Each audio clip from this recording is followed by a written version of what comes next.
हमें कश्मीर में श्रीनगर में एक होटल में ठहराया गया। उस समय आतंकवाद चरम पर था और इसलिए मैं जिस कमरे में था होटल के, उस कमरे की खिड़कियों पर सैंड बैग्स रखे हुए। और कश्मीर मुझे इतना ज़्यादा खूबसूरत लगा कि मैं अब उसकी खूबसूरती का बयान नहीं कर सकता। और एक तरह से कश्मीर से मुझे मोहब्बत हो गई, जो मोहब्बत आज तक मेरे दिल में कायम है। और मुझे इस बात का फ़ख्र है कि गर्व है कि कश्मीर में जो ऐतिहासिक चुनाव हुए, उन चुनाव का मैं हिस्सा बना।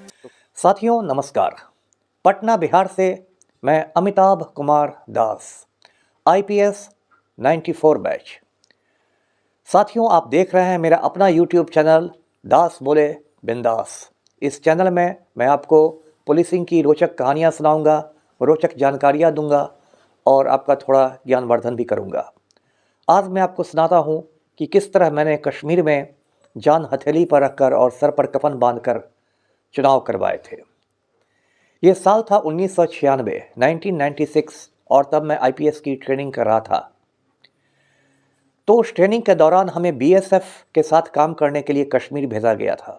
BSF का मतलब होता है बॉर्डर सिक्योरिटी फोर्स, जिसको हिंदी में कहते हैं सीमा सुरक्षा बल। ये इंडिया पाकिस्तान के बॉर्डर पर तैनात होने वाला एक पैरामिलिट्री फोर्स है, अर्धसैनिक बल है। तो हम लोग सबसे पहले जम्मू पहुँचे और मुझे आज तारीख भी याद है। वो दिन था 15 अगस्त 1996, जो हमारा स्वाधीनता दिवस है भारत का। जम्मू में हम BSF के गेस्ट हाउस में रुके और वहाँ हमने TV पर लाल किले से उस समय के प्रधानमंत्री HD देवेगौड़ा का भाषण भी सुना। अगले रोज़ यानी 16 अगस्त को हम लोग जम्मू से कश्मीर घाटी के लिए रवाना हुए। जम्मू और कश्मीर घाटी को एक सुरंग जोड़ती है।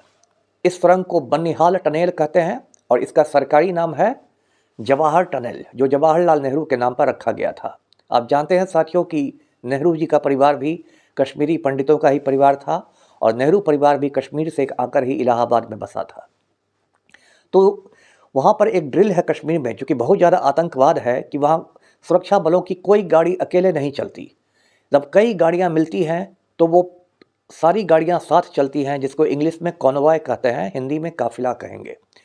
तो गाड़ियों के काफिले से हम लोग जम्मू निकले श्रीनगर के लिए और शाम होते होते हम लोग श्रीनगर पहुंच गए। साथियों, आपको जान के आश्चर्य होगा कि श्रीनगर बहुत ही प्राचीन शहर है, लगभग 2000 साल पुराना शहर है।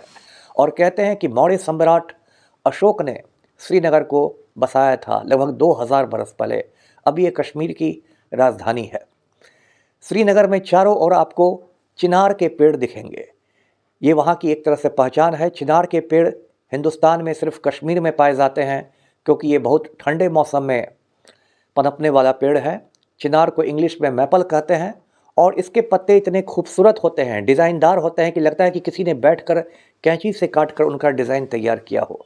जब मैं कश्मीर से लौट रहा था तो मैंने गिरे हुए जो सूखे पत्ते थे चिनार के, कई पत्ते अपने साथ लाए कश्मीर की यादगार के रूप में।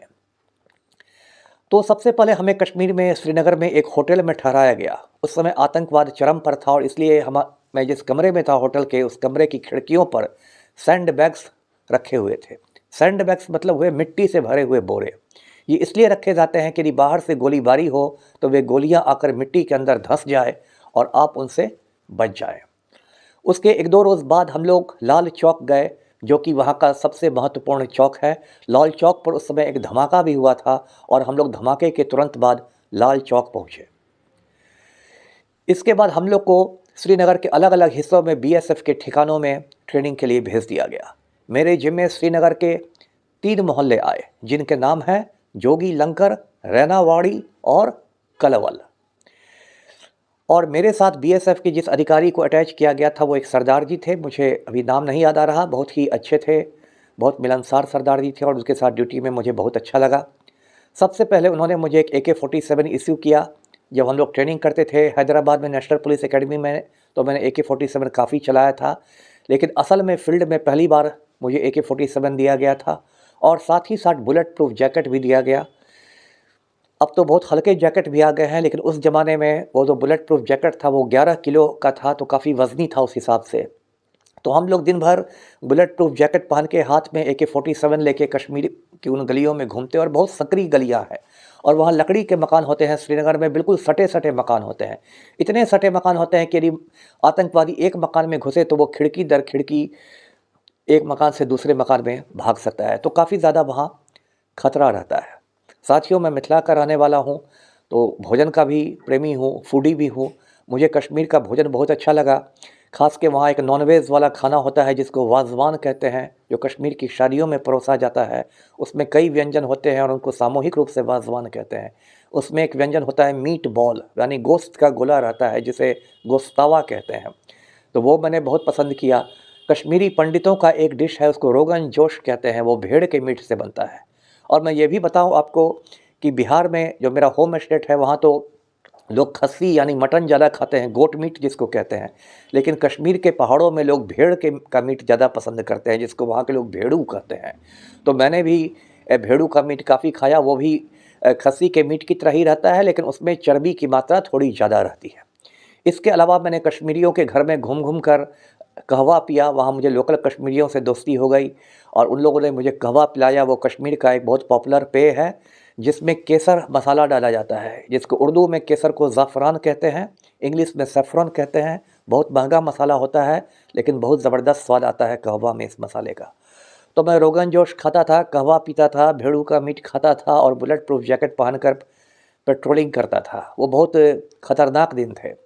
उसी समय ऐलान किया गया कि कश्मीर में चुनाव होंगे।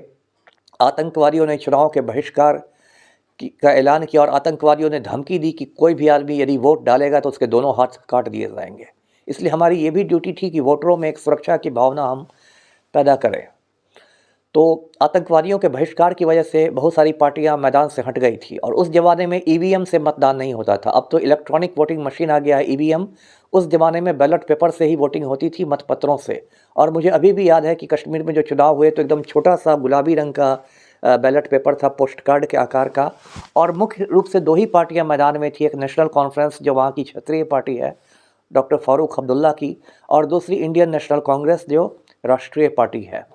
चुनाव के दिन मैंने देखा कि कश्मीरियों में बहुत मोहब्बत है हिंदुस्तान के लिए और कश्मीरियों ने बहुत बढ़ चढ़ कर मतदान में भाग लिया। लंबी लंबी लाइनें लगी मतदान केंद्रों पर और उन लोगों ने वोटिंग की। जब वोटिंग हुई तो उसके बाद वहाँ नेशनल कॉन्फ्रेंस को बहुमत मिला। डॉक्टर फारूक अब्दुल्ला सीएम बनाए गए।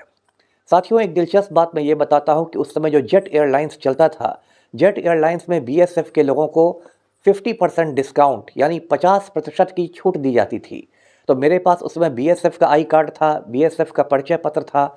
तो मैं भी श्रीनगर से जो दिल्ली आया जेट एयरवेज से, तो मुझे भी 50% छूट मिली। और उसी फ्लाइट में मेरे साथ डॉक्टर फारूक अब्दुल्ला भी दिल्ली आए थे और उनके एक मिनिस्टर भी दिल्ली आए थे जिनका नाम था अजात शत्रु सिंह, जो कश्मीर के पूर्व महाराजा डॉक्टर करण सिंह के बेटे हैं।